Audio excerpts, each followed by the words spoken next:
Hey everyone, and welcome back to Cruising with Matthew. Today I'm going to give you a tour of our standard balcony cabin which we had on board P&O Cruise's Iona, so I really hope you enjoy this video.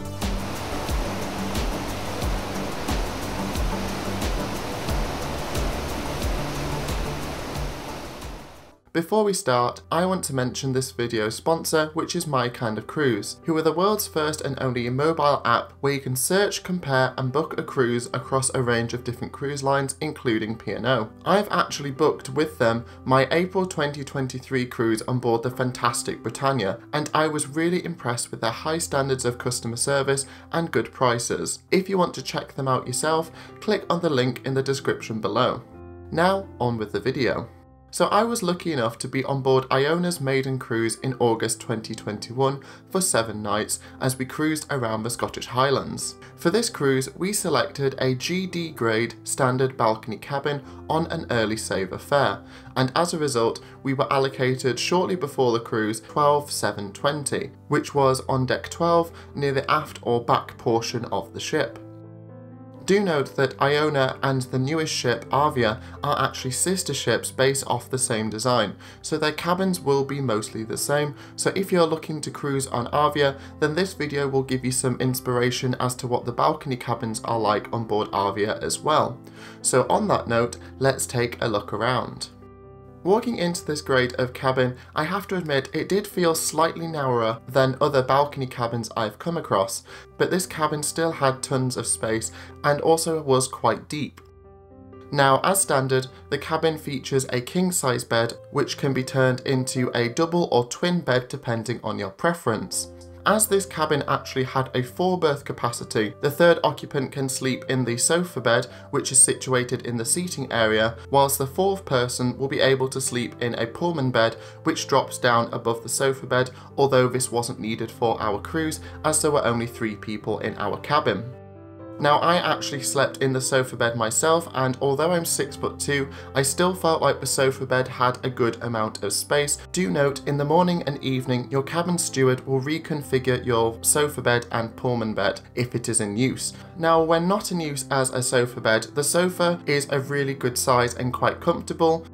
Adjacent to the sofa is a small dressing table with mirror, as well as some small shelves nearby too. It's also so nice to see UK plugs here as well, so you don't need to worry about bringing adapters, which is always a plus. Nearby, there's also the all-important kettle if you fancy a cup of tea or coffee, and you also get a few glasses here too. Now, underneath the dressing table is a small mini fridge. The seating area also features a large television. Underneath the television, there's also more storage space in the form of these little cupboards. Although they are quite shallow, I really liked that the designers have obviously tried to include as much storage space in this cabin as possible. Another good feature was the fact that the beds were actually tall enough to be able to slide your suitcases underneath it, and it stopped them having to be used in the wardrobe, taking up valuable space.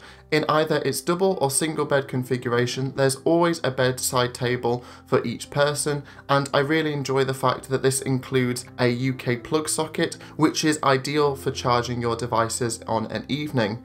Whilst I like the storage the bedside table offered, I wasn't a massive fan of it being all open, so you could essentially see everything you had stored here, and it could look a bit messy, but that's just my personal preference. In terms of wardrobe space, I think there's a decent amount for this cabin, with a variety of storage space, such as a large number of cupboards, as well as full-length wardrobes. In the wardrobes as well, you have a small safe if you want to store valuable items during the cruise. So all in all, I feel like you had lots of storage options in the wardrobe area of this cabin. A personal gripe, however, was the fact that the space in front of the wardrobes felt quite narrow, and this was made worse by the fact that all the doors opened outward. I almost wish that they had some form of sliding door here to help minimise the amount of obstruction you get when opening the doors. Now, if we step towards the bathroom, you'll find the air conditioning controller, which allows you to adjust the temperature to your liking. The bathroom itself has to be one of my favourites on board a ship.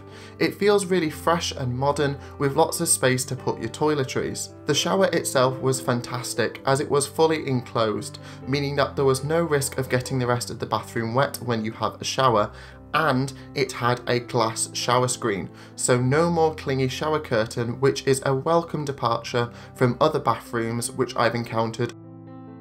The balcony was also a really good size, considering this was a standard grade of cabin. It was a good depth, which meant that you were able to stretch your legs out and take in those wonderful views as we sailed around the Western Isles of Scotland and also the island of Iona, which is Iona's namesake. It is important to note, however, that the design of Iona means that virtually all her balcony cabins, with the exception of those below the lifeboats, are viewable from the promenade and vice versa, but that didn't bother me at all, although it is something to be aware of. I've really enjoyed having a balcony because it's quite rare for me to actually book one of these types of cabins, so it made the cruise feel even more special, having your own private bit of deck space.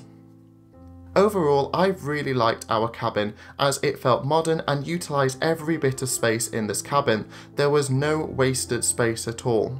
My only gripe was the way the wardrobe doors were designed, as well as the open nature of the bedside table. However, it didn't really impact us in any massive way and I still had a great time. Now, being in a cabin with 2 other people did mean that we had to be smart about how we used our cabin space, but I'd happily use this cabin to share with 2 other people again. It's a really good way to go on holiday with friends or family, and it makes the cruise more affordable as a whole. And there you have it, my cabin tour of our standard balcony on board the fabulous P&O Iona during her maiden cruise, and I really hope you enjoyed it. Thank you so much to My Kind of Cruise for sponsoring this video, and thank you to everyone who is watching this video for your continued support. If you want to know more about cruising with Matthew, then take a look at my social media sites, the links are in the description below. Please like and subscribe if you haven't done so already, as it's massively appreciated.